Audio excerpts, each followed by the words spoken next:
मीनू मौसी, आज सुबह से कुछ अजीब सा लग रहा है। पेड़ों के ऊपर वो बाज फिर से मंडरा रहा है। लगता है आज फिर कोई मुसीबत आने वाली है। हाँ लाडो, मैंने भी देखा था। वो जबरबाज बहुत चालाक है। पता नहीं कब किसे पकड़ ले। तो आज ज्यादा दूर मत जाना। बच्चों का ध्यान रखना। हाँ मौसी, मैं जल्दी लौट आऊंगी। बच्चों के लिए कुछ दाने और फल ले आऊंगी। सुंदरपुर का जंगल बड़ा सुंदर था। हर तरफ हरियाली, झरने की कलकल और चिड़ियों की मधुर आवाजें। पर उस सुंदरता पर एक डर का साया था, जबरबाज का। उसकी नोकीली आंखें और तेज पंजे देखकर छोटे छोटे पंछी कांप जाते थे। लाडो, सावधान रहना। वो बाज आज बड़े गुस्से में है। मैंने उसे सुबह से आसमान में चक्कर लगाते देखा है। चिंता मत करो गौरी दीदी, मैं जल्दी लौटूंगी। मेरे बच्चों को भूख लगी है। थोड़े दाने लेकर आती हूँ। लाड़ो चिड़िया के दो छोटे बच्चे थे। अभी अभी उड़ना सीखे थे। वे मासूम थे और अपनी माँ के लौटने का हर पल इंतजार करते थे। लाड़ो का सबसे अच्छा दोस्त कालू कौवा था। कालू जंगल का सबसे समझदार और चतुर पक्षी माना जाता था। अरे लाड़ो, आज फिर इतनी जल्दी निकल रही है? सूरज तो अभी ठीक से निकला भी नहीं। क्या करूँ कालू भैया, बच्चों को भूख लगी है। अगर देर हो गई तो बच्चे रोने लगेंगे। ठीक है, लेकिन मैं यही रहकर तेरे बच्चों की रखवाली करूंगा। तू निश्चित होकर जा, मैं उन्हें अपनी आंखों से संभालूंगा। सच भैया, तुम हो तो डर किस बात का। ऐसा बोलकर लाड़ो उड़ गई और कालू उसके बच्चों के पास बैठकर मीठी मीठी बातें करने लगा। जंगल में थोड़ी देर के लिए शांति लौट आई थी। लेकिन लेकिन उसी समय दूर आसमान में जबरबाज ने अपनी लंबी चीख लगाई। आज आज मुझे किसी छोटे शिकार की जरूरत है। बहुत दिन हो गए ताजा मांस खाए। उसकी नजर अचानक नीचे एक पेड़ पर पड़ी। वही पेड़ जहाँ लाड़ो का घोंसला था।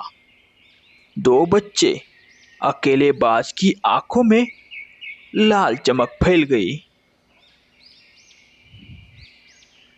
ये तो मेरे लिए आसान शिकार है, न माँ न कोई रक्षक। वह झपट्टा मारने ही वाला था कि तभी पास के पेड़ पर बैठे गिद्ध ने उसे टोका। जबर, तू फिर वही गलती करने जा रहा है। मासूम बच्चों को मत पकड़, जंगल के नियम मत तोड़ तू। अब तू मुझे सिखाएगा, जंगल में ताकतवर वही होता है जो जीतता है। बाज ने अपने पंख फैलाए और सीधा लाड़ो के घोंसले की ओर उड़ चला। घोंसले के पास कालू बैठा था। उसने बाज की परछाई देखी और तुरंत समझ गया कि कुछ गड़बड़ है। अरे, ये तो जबरबाज है। नहीं, मैं इसे बच्चों के पास नहीं जाने दूंगा, चाहे जो हो। कालू ने तभी पूरी जोर से आवाज लगाई, बच्चों, बच्चों नीचे झुको, कोई बाहर मत निकलना। तभी बाज ने एक झटके में कालू पर हमला किया। दोनों में जोरदार लड़ाई छिड़ गई। पंखों की फड़फड़ाहट, हवा की सनसनाहट, जंगल में कोहराम मच गया। दूर हट जा कौवे, नहीं तो तुझे भी निगल जाऊंगा मैं। तू भूल गया ये बच्चे मेरे दोस्त के हैं। मैं अपनी जान देकर भी इन्हें नहीं छूने दूंगा। बाज ने अपने पंजों से वार किया। कालू नीचे गिर पड़ा, घायल होकर थका हुआ। बाज ने बच्चों की तरफ पंजे बढ़ाए और उन्हें पकड़ लिया।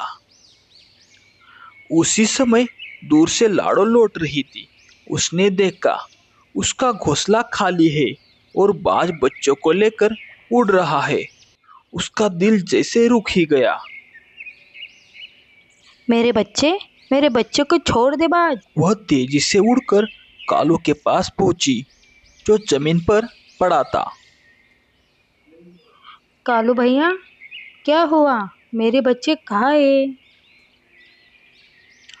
बाज वो ले गया, बच्चों को ले गया। मैंने रोका पर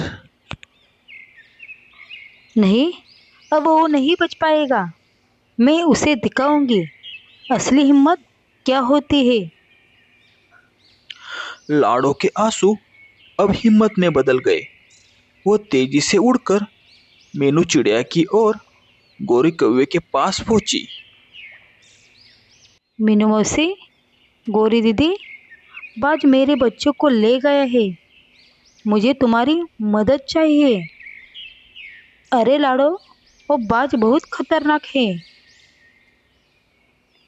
लेकिन अगर सब मिल जाए तो वो हार भी सकता है। मेरे पास एक योजना है। लाड़ो ने सबको योजना बताई। घोंसले के नीचे एक पुरानी गुफा थी, जिसके दो रास्ते थे। लाड़ो ने तय किया कि वे बाज को वहां फंस। गौरी दीदी, तुम गुफा के पिछले रास्ते पर रहो। मीनू मौसी, तुम पेड़ की शाखा से ऊपर देखो। मैं और कालू मिलकर उसे अंदर लाएंगे।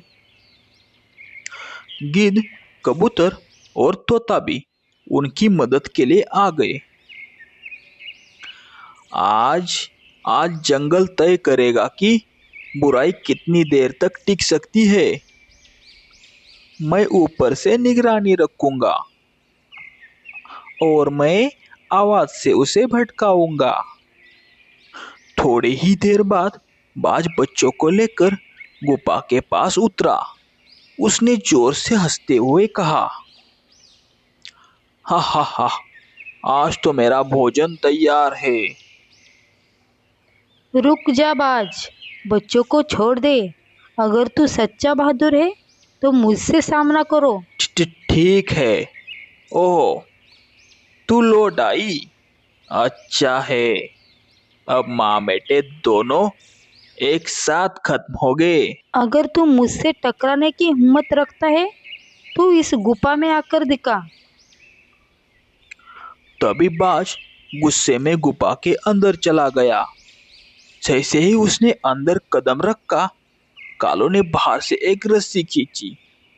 ऊपर लटका हुआ बड़ा लकड़ी का टुकड़ा सीधे बाज के सिर पर जा गिरा और जोरदार आवाज हुई। बाज गिर पड़ा और बेहोश होकर घायल हो गया। तभी लाड़ो दौड़कर पहुंची। बच्चों को उसने बाज के पंजे से निकाल दिया। दोनों बच्चे कांप रहे थे, पर अब सुरक्षित थे। लाड़ो ने उन्हें अपने पंखों से कसकर छिपा लिया। मेरे बच्चों, अब कुछ नहीं होगा। माँ आ गई है। देखा, तेरी समझदारी ने आज बाज को भी झुका दिया। सच में हमने मिलकर जीत लिया। तभी धीरे धीरे जंगल के बाकी पंछी भी आ गए। गोरी कौवी, तोता, कबूतर, गिद्ध, सबने मिलकर बाज को बांध दिया ताकि वो फिर किसी को नुकसान न पहुंचा सके। जबर, तूने भूत को डराया है, अब तू यहाँ रहेगा। सोचता रह, ताकत से नहीं, अच्छाई से रात चलता है। ऐसे ही रात बीती। सुबह हुई। सूरज की किरणें गुफा के पास पड़ी। बाज ने धीरे धीरे आंखें खोली। उसने देखा सारे पंछी उसे घेर कर खड़े हैं। मैं हार गया। मैंने गलती की, मुझे माफ कर दो। हमने तुझे हराया नहीं, तुझे सिखाया है कि डराने से कोई बड़ा नहीं होता। बाज अगर सच में बदलना चाहता है तो जंगल की रक्षा कर, जैसे हमने की। अब तो बाज की आंखों में आंसू आ गए। उसने सिर झुका लिया। जंगल के बुजुर्ग गिद्ध ने कहा, ठीक है, इसे सजा भी मिलेगी और मौका भी। कुछ समय के लिए इसे जंगल से दूर भेजा जाएगा। जब ये सच में बदल जाएगा तब लौटेगा। सबने मिलकर बाज को विदा किया। जंगल में फिर से शांति लौट आई। लाड़ो के बच्चे अब बड़े हो चुके थे। उड़ना, बोलना और दूसरों की मदद करना सीख चुके थे। कालो और लाड़ो की दोस्ती की मिसाल पूरे जंगल में दी जाने लगी। देखो, जहाँ डर था वहाँ अब दोस्ती की रोशनी फैल गई है। और यही है असली जंगल, जहाँ सब एक दूसरे के लिए जीते हैं। पेड़ों पर फिर से गाना शुरू हुआ। झरनों ने नई धुन छेड़ी। लाड़ो ने अपने बच्चों को उड़ना सिखाई। अब वे डरते नहीं थे। कालो ने बोला, लाड़ो, अब सच में जंगल आजाद है। हाँ कालू भैया, क्योंकि हमने डर नहीं, दोस्ती को